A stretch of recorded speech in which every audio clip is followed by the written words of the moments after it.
I know that the ones who love us will miss us. At 60, Keanu Reeves shattered his kneecap filming John Wick, but came back 3 days later. He's been robbed, impersonated by AI scammers, and spent $50,000 monthly protecting fans from fake profiles using his face. In 2025, he stepped onto Broadway for 8 shows a week, barely able to walk. Critics called him brilliant, but behind the curtain, something else was happening. After decades of hiding pain, surgeries, and heartbreak, Keanu finally spoke about what comes next. This isn't retirement. It's something nobody saw coming, and Hollywood still doesn't know how to handle it. Keanu Reeves was born on September 2nd, 1964, in Beirut. His father Samuel was Hawaiian Chinese, and his mother Patricia was British. They met in Beirut when Samuel was 21 and Patricia just 19.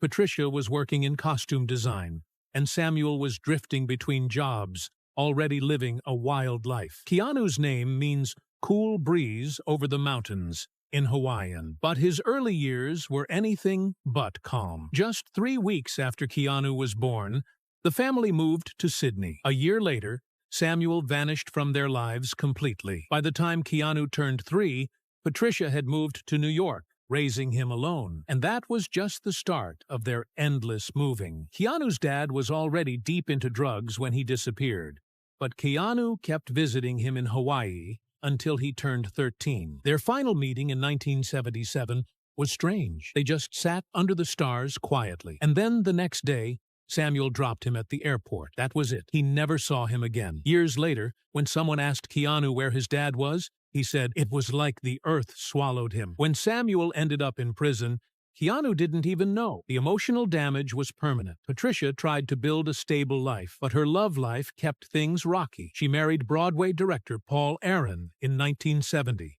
That only lasted a year. Then, in 1976, she married rock promoter Robert Miller.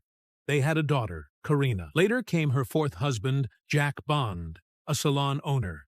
That ended in 1994. Meanwhile, her work in showbiz brought all kinds of strange moments into Keanu's childhood. They lived near Nimbus 9 Studio in Toronto. That's where rock stars came and went. One time, Alice Cooper babysat him. He met Emmylou Harris. He met Dolly Parton, too. But none of that made him feel grounded. By the time Keanu was 17, he'd been in 4 different high schools. He was expelled from one of them, Etobicoke School of the Arts, for being too disruptive. At De La Salle College, he became a hockey goalie and got the nickname The Wall. But his dyslexia made school hard. Reading was a struggle, and he said he always felt like an outsider. At Avondale, his last school, he gave up completely. He never got a high school diploma. He dropped out and turned to acting instead. In 1992, while Keanu was becoming famous, his father was arrested in Hawaii for trying to sell heroin. He had large amounts of cocaine, too. He got 10 years in prison, but only served 2. Guards treated him well because of Keanu's fame. He even got his GED behind bars. Once, someone told him that Keanu had died in a crash, and he broke down crying. But still, he never reached out. Keanu never spoke to him again. Samuel died in 2018, still estranged. At 15, Keanu was barely holding things together in school. His dyslexia made him feel lost in class, and he often pretended to understand things. He was expelled for being loud and impulsive. At Avondale, he couldn't keep up. He said himself, "Because I had trouble reading, I wasn't a good student." He started acting just to survive. Pretending wasn't just for stage anymore. It became a way of life. When he was a teenager, hockey was his escape. He was a brilliant goalkeeper. He thought he might play professionally, maybe even make it to the Olympics. But then he shattered his ankle in a brutal accident. He said he could see the bone. Just like that, his dream ended. With nowhere else to go, he turned to acting. In 1984, Keanu got his first TV role in a Canadian show called Hangin' In. He played a troubled teen. The strange part was, he really was a troubled teen in real life. He was battling anxiety and loneliness from all the moving, the stepdads, and the chaos. He would play hockey with friends just to calm his nerves. That same year, he got a theater role in a strange play called Wolf Boy in Toronto. It was controversial and intense.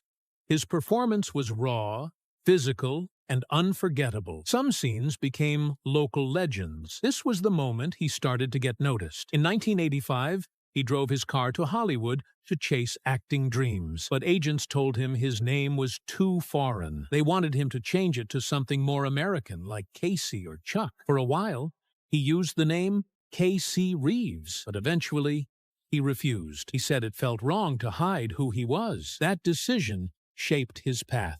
His breakout came in 1986 with the movie River's Edge. The character he played had to deal with the murder of a friend. The story was based on a real crime. Keanu didn't just act, he felt it. It reminded him of all the detachment and pain he carried inside. In 1989, he was cast in Bill and Ted's Excellent Adventure. He originally auditioned for the role of Bill, but the director switched him to Ted because of the chemistry with co-star Alex Winter. They even improvised a lot of the scenes.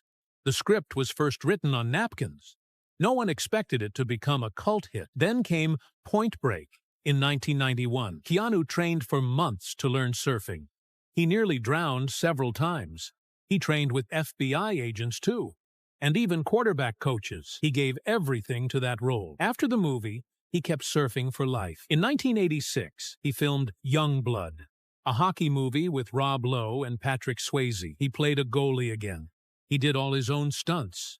Pucks were flying at 90 miles per hour. He didn't use a stunt double. That film showed how serious he was. He would risk anything for the story. In 1994, while filming Speed, Keanu Reeves didn't want a stunt double doing his job. He ended up doing about 90% of all the dangerous scenes himself. One of the most unforgettable ones was when the bus had to jump across a gap on the highway. But during one of those stunts, something went wrong. The bus malfunctioned and launched him nearly 20 feet into the air. He hit the ground hard, cracked 2 ribs, and got a concussion. He didn't tell the director because he didn't want them to stop filming. He just kept going. Things got worse when they filmed on a real highway near San Diego. No one told the cast that actual vehicles would be involved that day. Suddenly, the bus started crashing into real cars. Keanu said the people on board screamed in real fear because no one expected it. Still, he pushed through. And when Speed hit theaters, it made $350 million worldwide, even though it only cost around $30 million to make. That film turned him into a true action star, but behind the scenes, it nearly broke him. Then, something shocking happened. After Speed became a huge hit, Warner Brothers offered Keanu a deal worth $75 million. It included back-end profits and merchandising rights. But he said no. He didn't even blink. It wasn't about the money. He just didn't want to be controlled. He believed in staying true to the work, not the paycheck. Later, in 1997, he even rejected $11 million for Speed 2. So he could take a role in The Devil's Advocate, a movie that gave him a chance to show another side of himself. His own agent said it was career suicide. But Keanu believed in doing what felt right, not what looked smart on paper. To get Al Pacino on board for The Devil's Advocate, he even agreed to take a big pay cut. He just wanted the story to work. His earlier attempt at Shakespeare in the 1993 movie Much Ado About Nothing didn't go well. Critics said his performance felt stiff and unnatural. He struggled with the lines, but there was something the critics didn't know. Keanu had dyslexia. So did Emma Thompson, his co-star. The two of them stayed up late after long shoots, helping each other read and understand the complex language.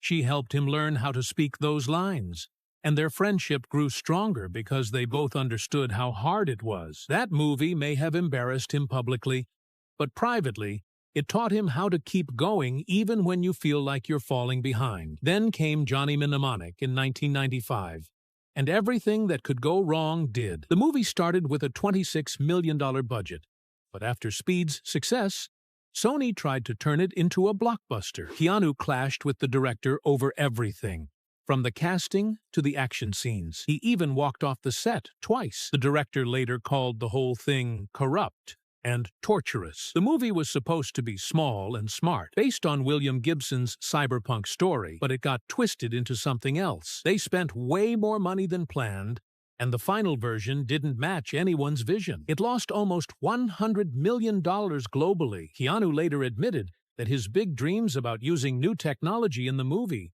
weren't ready for reality. When The Devil's Advocate came out in 1997, People noticed a new depth in Keanu's acting. What most didn't know was that he was pulling from real pain. His father had walked out when Keanu was just 3. The last time he saw him was when he was 13, during a trip to Hawaii. They watched the night sky together, and the next morning, his father was gone. No police, no hospital records, just gone. Keanu carried that pain with him for years. In The Devil's Advocate, he channeled that hurt into every scene with Al Pacino, who played a twisted father figure. Acting teachers noticed how deeply Keanu went into those emotions, but he didn't talk much about it.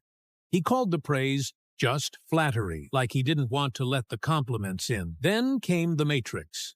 In 1998, just weeks before filming began, Keanu had to get emergency spinal surgery. The damage had built up from years of motorcycle crashes and sports injuries. He couldn't even walk properly, but he kept quiet and went on with training. He wore a neck brace under his clothes while learning the fight choreography. Some of his stiffness in the movie wasn't acting, it was the pain. The team had to rearrange the shooting schedule so he could heal, but he never told the studio how bad it was. He was afraid they might replace him. When The Matrix came out in 1999, it changed cinema forever. The bullet time effect became legendary. The movie cost $63 million to make, and Keanu was paid $10 million up front. But what he did next surprised everyone. He gave away a huge part of his earnings. He shared his profits with the special effects crew and stunt team, giving some of them bonuses worth around $1 million each. Studio executives thought it was insane, but he didn't care. He wanted the people behind the scenes to be treated like the stars, too. After the trilogy earned $1.8 billion,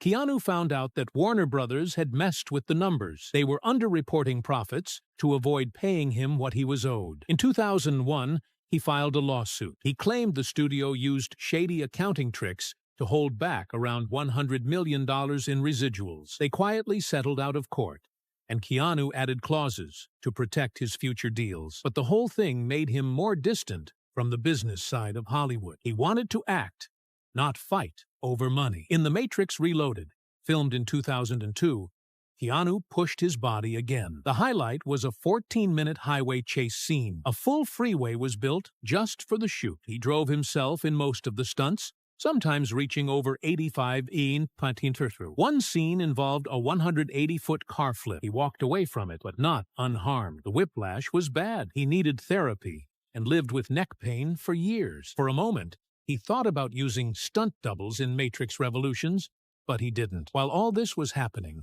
his sister Kim was fighting for her life. She had leukemia. She got diagnosed in 1991, and for 10 long years, Keanu stood by her. He sold his house to be closer to her. He spent $5 million on treatments. Then, after The Matrix made him millions, he donated over $31 million to cancer research. He didn't attach his name to any of it. He even created a private foundation that kept giving. No one knew about it until a quiet interview in 2009. He never spoke about it publicly. Keanu Reeves went through something most actors would have quit over. When he was filming Constantine in 2005, he wanted to look like a real, worn-out exorcist. That meant heavy makeup every day. But the chemicals in it burned his skin. It got so bad that his face and neck were covered in red welts and blisters. Doctors told him to stop. He didn't listen. He even refused to use a body double for the fire scenes. Flames scorched his skin and made things worse, but he kept going. He was still smoking real cigarettes on set, just to stay in character, even though it slowed down the healing. The shoot had to stop several times so he could recover, and that alone cost the movie an extra $2 million. On top of its $100 million budget. But what hurt him most didn't happen on a film set. On December 24, 1999, just before the world was about to see The Matrix, Keanu's real world shattered. He and his girlfriend, Jennifer Syme, were expecting a baby. They'd already picked a name, Ava. But on Christmas Eve, at 8 months, Ava was stillborn. There had been no warning. Jennifer had been completely healthy. The baby's room was ready. The news crushed them. Jennifer broke down so badly that she had to get help right away. Keanu disappeared from the public eye for almost a year. He said no to several movie deals, including ones that would have paid him $20 million. The relationship couldn't survive the pain. They loved each other, but grief took over everything. Within weeks, they had drifted apart. Then came the moment that finished what little healing he had left. On April 2nd, 2001, just after 6 in the morning, Jennifer died in a car crash. Her Jeep slammed into parked cars on Cahuenga Boulevard in Los Angeles, the same road where Keanu had once filmed high-speed scenes for Speed. She wasn't wearing a seatbelt. The police found 2 rolled-up bills with white powder, plus pills for back pain from a past accident. Just one day earlier, on April 1st, she and Keanu had been together in San Francisco. They had brunch, they had talked, they had reconnected. That was their last day. When Keanu called the coroner's office asking if Jennifer Syme was there, he already knew the answer, but he asked anyway. That was the day he vanished emotionally. In 2006, he starred in A Scanner Darkly, a strange animated film where everything looks like a dream. He played a man losing his identity and mind to a drug. It wasn't just acting, it was him. He poured his real pain into it. He even said lines that weren't in the script. He talked about losing everything, and it didn't feel like fiction. The director later said those scenes were so raw, they changed the whole movie. The film ended up being about people who had suffered too much, and Keanu saw Jennifer in that. The animation style matched his state of mind. Stuck between two worlds, not really in either. Then, in 2008, The Day the Earth Stood Still came out. It bombed. Rotten Tomatoes gave it 21%. It had cost $245 million with marketing, but even after making $233 million, it was a loss. Critics said Keanu looked empty in the role, but what they didn't know was that he felt that way in real life. He didn't even show up to promote the film. He played an alien who didn't understand humans because that's how he felt, like he didn't belong anymore. In 2014, something changed. He signed on to do John Wick. At age 50, he pushed himself harder than ever. He trained for 3 months straight, learned jujitsu, gun combat, and a made-up martial art called gun kata. During filming, he broke his left hand while punching a stuntman, but he didn't stop. He made the crew glue his hand back together between takes. No hospital, no break. He just kept going. The movie only cost around $30 million, but made $86 million globally. That saved his action career, and even though he helped direct the action scenes and shape the character, he gave his credit away to the writer. He didn't care about being in charge. He just wanted the story to work. Then came John Wick, Chapter 2. That pencil scene, the one everyone remembers, was brutal to film. It lasted just 45 seconds on screen, but they filmed it for 14 hours over 2 days. Keanu dislocated his shoulder doing the moves. He had surgery, but came back to work 3 days later. The pencils weren't just props. They had metal cores to make real sounds when they hit. That one short scene took everything from him. By 2019, for Chapter 3, Parabellum, he trained 10 hours a day for 6 months. He lost 20 pounds to stay sharp. But during a motorcycle rehearsal on the Brooklyn Bridge, he crashed. His kneecap shattered. He needed surgery right away. Still, he insisted on doing real stunts later, like smashing tombstones in a cemetery. They gave him a custom $15,000 knee brace just so he could move again. Even when some scenes had to be CGI, he kept doing everything else for real. Then came Chapter 4 in 2023. Now, 58 years old, he did the most dangerous scene of his life. He rode a horse through Berlin, right near the Brandenburg Gate. During the shoot, the horse panicked and ran wild. It missed Keanu by inches. The spot where he was standing had hoof marks in the concrete. He had a concussion and bruised ribs, but he got back on the horse the same day. No one told him to. He just did it. They filmed that chase 47 times over 3 weeks. He even trained with Olympic riders to make it right. When Keanu Reeves met River Phoenix in 1991 while filming My Own Private Idaho, something changed. They weren't just acting. They lived those roles. They even spent time with real street workers and tried drugs just to understand the pain of the characters. Their bond got so strong that Keanu once rode his motorcycle 300 miles from Toronto all the way to River's family ranch in Florida, just to ask him to join the film. That's the kind of friend he was. But it didn't last. On October 30th, 1993, River Phoenix walked into the Viper Room with his girlfriend Samantha Mathis and his siblings Joaquin and Rain. He took a drink that had both cocaine and heroin. something given to him by a guitarist named John Frusciante. Minutes later, River collapsed on the sidewalk outside the club. He started having convulsions right there on the ground. By 1:51 a.m., just past midnight on Halloween, he was gone. Cedars Sinai Medical Center couldn't save him. He was only 23. That broke Keanu in a way that words can't explain. After that, he left hard drugs forever. He changed completely. Years later, Keanu found quiet love again, but he didn't tell the world. He and artist Alexandra Grant kept their relationship hidden for months before they finally showed up together, holding hands at a red carpet event in 2019. He was 55.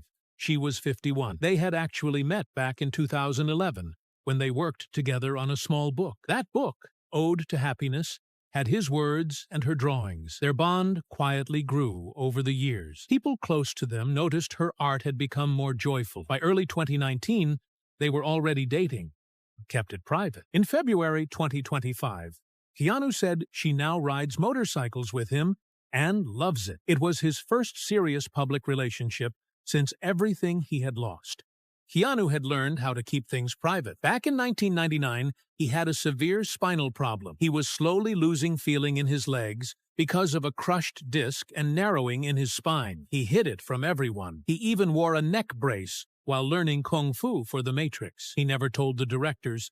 He was afraid he'd lose the role. Doctors placed a metal plate in his neck, but still told him to move right after surgery. He kept training, kept pushing, even though he was close to paralysis. In 2013, he needed more surgery again. The pain never fully went away, but he never complained. All of this happened while his sister Kim was fighting leukemia. She had been diagnosed in 1991, the same year he met River. For the next 10 years, Keanu became more than just an actor. He sold his house.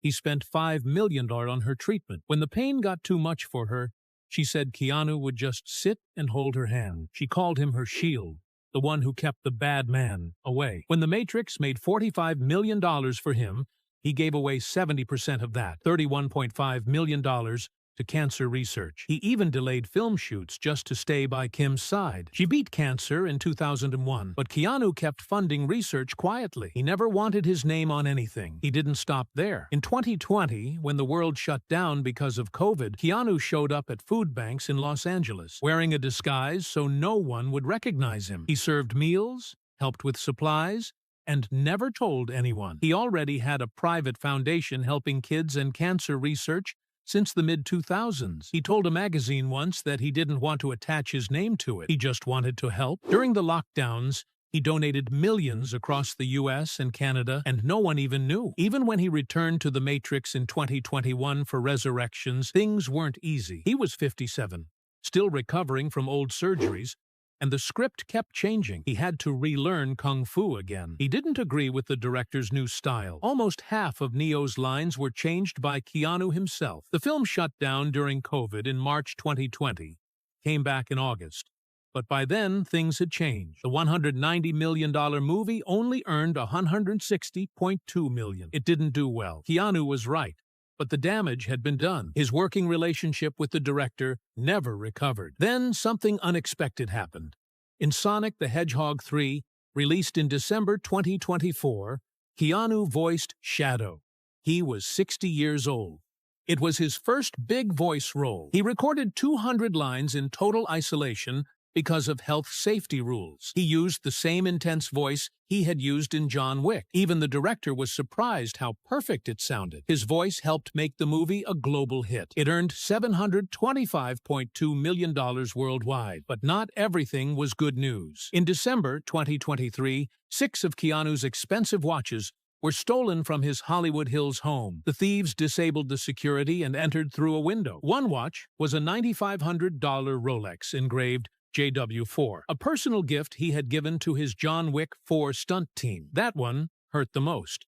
Police in Chile later recovered the watches in July 2025 during a raid on an international crime gang. Keanu even testified remotely. The whole thing felt like a violation, even for someone who always kept to himself. In 2025, something completely different happened. Keanu stepped onto a Broadway stage for the first time. On September 13, he began performing in Waiting for Godot at age 60, 8 shows a week. He was in pain especially with his knees from years of stunts. But he kept going. The play was a hit. It made $1.8 million a week. He had trained in clowning and special movement just for the role. Critics said he was brilliant. He called it the hardest thing he had ever done. The theater was full every night. Behind the scenes, something darker was happening. Keanu was being impersonated by AI and deepfakes. Thousands of fake profiles were using his face for romance scams. People were getting tricked. In one case, a woman lost $160,000 believing she was helping him with legal problems. Another woman ended up living in her car. In 2024 alone, over 40,000 fake accounts were taken down. Keanu spends $50,000 every month now through a security company called Loti, just to keep his fans safe. Even his past made him worry. Once, early in his career, someone digitally added a tear to his face without telling him. After that, he added a clause to every contract that no one could digitally change his face or performance. Only small fixes like removing blinks were allowed. He said once that when you lose control of your image, you lose part of yourself. Even after everything, he stays humble. He once said, "Try not to suck." That's his whole philosophy. He said he doesn't care about money, that he could live for centuries on what he already has. In 2025, Lionsgate confirmed John Wick 5 is happening. He said he's also open to doing a fourth Bill and Ted film. While working on Broadway, someone asked him if he'd do it again. He just smiled and said, yes and yes. He was born in Beirut, moved to Canada, lost his baby daughter, lost River, almost lost his sister, but he kept going. He still trains, he still rides motorcycles, he still acts like he's just getting started. In 2024, he got the Inkpot Award. He also got the Lance Reddick Legacy Award to honor his friend who passed away. He still shares movie profits with crew members to make sure they stay employed. He's 60 now, but he hasn't slowed down.